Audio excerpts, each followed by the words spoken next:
Welcome back to Bumblebee. Here are the top 10 messed up things that women in the Victoria era went through. Part 2. Yeah, there's more. How weird is that? What do you know? They had a rough go. Odd. Kicking off the list at number 10, a lot of hair. To kick off this wild part 2, I had to include the tale of the woman who ate her own hair. Why did she do it? What happened? How much hair? Well, let's find out. All the questions about to be answered. The Liverpool Daily Post back in 1869 got the attention of those passerbyers with this one. A 30-year-old passed away in the village of Lincolnshire. That's not too far off from the average life expectancy of the 1800s, but this case was a little odd. Something was off about it. So doctors asked the family if they could carry out a post-mortem, and lo and behold, a 2-pound solid chunk of hair was sitting in her stomach. It caused ulcerations of the stomach and ultimately caused her death. What a horrible way to go out. The woman's sister did note that over the last dozen years or so, she had been casually eating her own hair, just one piece every now and then. Ultimately, it added up. If you know anybody that's eating their own hair, pass this on. Send them this video. This sounds rather uncomfortable. Number 9, cat attack. If I have to pick, I would say I'm 100% a dog guy. Cats are cool, don't get me wrong, but this next story freaks me out a bit. Also, I had a cat once and I pulled its tail on it. Hissed at me and scratched me and scared the life out of me. So, dogs for sure.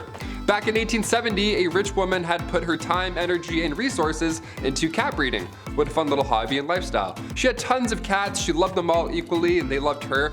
I'm allergic also, so this story is my nightmare on a level. But it does sound like a cute time, I'll admit, that's a nice way. Especially like in the Victorian era, what a lovely little pocket of fun. 1800s, a lot of candles, everything being extremely flammable, disaster hit often in Victorian times. And in 1870, a fire broke out of this young woman's home, and the cats were sadly trapped in the house. They made it out alive, but by the time they made it out, the 2 maids that had kicked the door open to rescue them, they had gone full primal. The cats just attacked them and it was all bad. The fire in the house had obviously scared them, so when the doors were open, these 2 maids were both attacked by them at full force, essentially, all of these cats. Like, what a horrible thank you for saving all of their lives, you know what I mean? Number 8, quick divorce.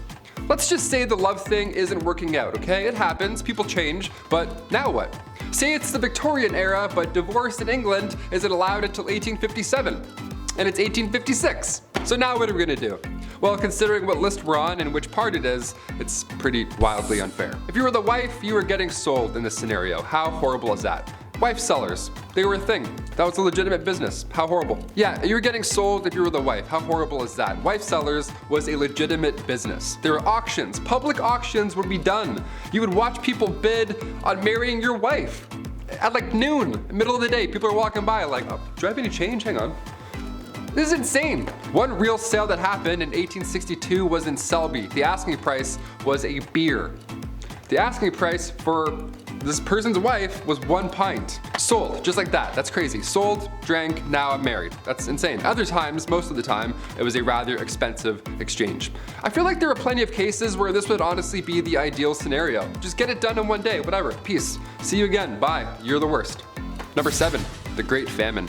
We're gonna lean out of wife selling for a hot minute and include the boys for this one. Yeah, come on back in, you're all guilty. The Great Famine took out everybody, not just Victorian women, of course. Back in 1845, potato crop that a lot of the Irish population was relying on was no longer available all of a sudden. A group of microorganisms just wiped them out, just like that, and in result, around 1 million folks died or had to leave. It was draconian law and British ruling that made the exported food hard to reach people that really needed it. So this famine led to Irish independence and anti-union movements. Little fun bit of history I had to include on this one. Number 6, the Brooklyn Theater Stampede. And we're back to absolute horribleness. Here we go. I love the theater. When the pandemic shut down plays, I actually felt pretty sad. I like sitting in full rooms watching a guy in a fake wig monologue about Mozart. Like, that's my ideal Saturday night. That's the best. I don't want that to not be a thing anymore. I love theater. But today, we have an obnoxious amount of distractions that can take you out of the experience. Guy's texting, fighting his ex-girlfriend 2 rows ahead of me. I'm trying to watch Joseph in the amazing Technicolor Dreamcoat. I'm like, man, it's not the same anymore. Theater's not the same anymore. Turn off your phone. Throw a tomato at him. It can be distracting. Exit signs can also be pretty distracting. But we need them. We definitely need them. Because in 1876, the Brooklyn Theater caught fire after a single lantern fell over on stage during a performance. This was 1876. Everybody was wearing flammable attire. There aren't emergency exits yet. A fire marshal hadn't come in and counted heads at this point, so it was a disaster. 278 people lost their lives. A monument was put up after the incident. It shook the town. It was absolutely horrible. I read about this and I was like, that's horrible. We got included in. This is a horrible list. Number 5, the hobble skirt. Yeah, so when people can't get out of burning theaters, it's stuff like this to blame. Just from this 1910 headline alone, I'm glad we don't have hobble skirts anymore. The June 12, 1910 headline reads, "The hobble skirt is the latest freak in women's fashions." The latest freak. Skirts that are so tight around the ankle that locomotion is seriously impeded and speed is impossible. Nice. I'll take 2, debit. Doesn't that sound like a bad time? Why would anyone want this? Sounds like you're gonna be late for everything. French designer Paul Poirier made these to free the bust, to free the, have a lot of room in here, whilst shackling the legs. So you in turn you can't move. Just what you need to move around uneven stone roads, I guess. Love the practicality on this one, Paul, thanks. Despite how ridiculous and unsafe the hobble skirt looks and acts, only the wealthy could afford such a thing. Shoot! Oh man, must be nice. I'll just be over here wearing jeans like an idiot. Middle and lower class women wore skirts with slits or buttons so they could, actually walk around. Yeah, what fools. Oh, sorry, you want a button? I don't speak broke, sweetie.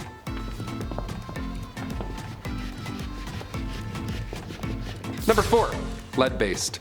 When I started here at the studio a year and a half ago, maybe 2 years, I was like, okay, I gotta put on face cream maybe. A lot of lights, a lot of HD. Time to get rid of these bags under my eyes finally. I don't know, maybe drink some water. See what happens. Finding a skincare routine of any sorts is easy now, dare I say. The lovely World Wide Web has our back. You can learn how to draw your eyebrows on while listening to true crime. It's wonderful where we are today. But the cosmetic game, back in the 18th century, not great. Turns out wasn't that great, not that safe. RuPaul's Drag Race would have been a lethal sport, know what I mean? Back in the 18th century, lead mixed with vinegar was often used to make your face look, more pale. The Victorian look, I guess, gotta have those veins pop out. A splash of sulfur for those freckles. Horrible idea.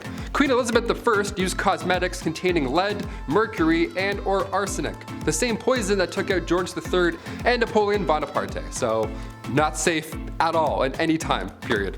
In fact, arsenic was on the priority list of hazardous substances, and toxic metal exposure is still an issue we're facing in this era, let alone Victorian. Number 3, the Kensington System. This was horrible. Queen Victoria was brought up under the Kensington System, which if you haven't heard of before is awful. I was grounded more often than not growing up, I'll admit, I was the youngest of 3, so I tried some shady stuff every now and then, but this is another level. At least I could go to the washroom without supervision, you know what I mean? Yeah, buckle up.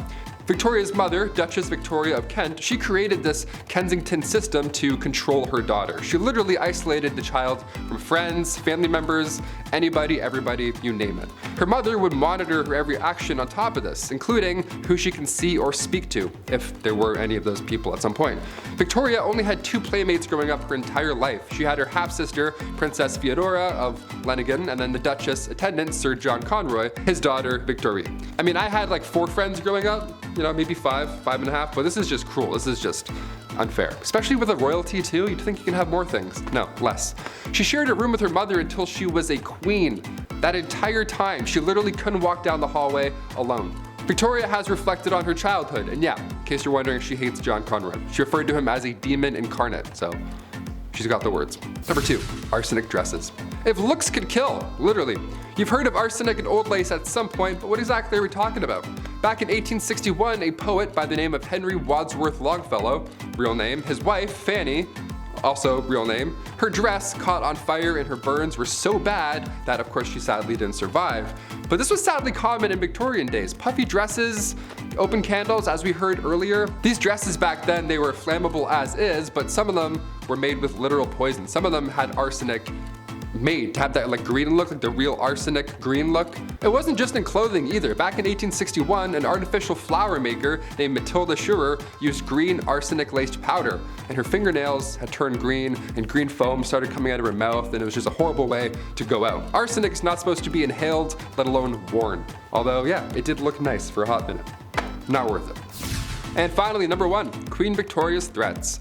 Being the queen and all, and we're talking about the Victorian era, I figured we'd end with this one. Being the queen and all, a security team is always needed, and during her reign, there were multiple attempts to harm the young queen. The first attack was back in 1840. It was an 18-year-old man named Edward Oxford, and he fired towards the queen's carriage, but obviously and luckily missed. But when Edward was accused of high treason, he was actually found not guilty due to insanity. Then a couple years later, in 1842, it happened again. This time, 2 men fired at her. They were found guilty. In 1849, her carriage was attacked by William Hamilton. In 1850, as the carriage was passing the gates of Buckingham Palace, Robert Pate, a retired soldier, ran up and hit her with his cane. Victoria was okay, thankfully, but of course, she was shook. Then again in 1842, 1849, and 1872, attempt after attempt. But then things got a little worse. If you haven't heard of Boy Jones or anything that happened here, I saved it for last because it's extremely unsettling. A teenager stalked the queen back in 1838 until 1841. Edward Jones, aka Boy Jones. This guy somehow managed to break into Buckingham Palace more than once. It was some Assassin's Creed type stuff. He just knew some back way, he climbed some window or whatever. The guy just knew a route in, so he would break in and would more often than not just hide under the queen's sofa. He would sit on her throne sometimes, and one of the worst things ever, he would go through her drawers and like go through her clothes and stuff. It was creepy. He would steal her clothes until eventually and thankfully he got caught. Of all the things you can do, of all the crimes you want to commit in the Victorian era, you're gonna go hide under a couch for 5 years? Okay, I'm glad he got caught, but just so weird. What a weird ending. Guys, those are the top 10 messed up things that Victorian women went through part 2. If you want a part 3, we can probably do it. I've been your host, Taylor McWaters, and we'll see you next time on Bumblebee. Be safe, bye. Mouth's so wet. All this coffee, I'm like, number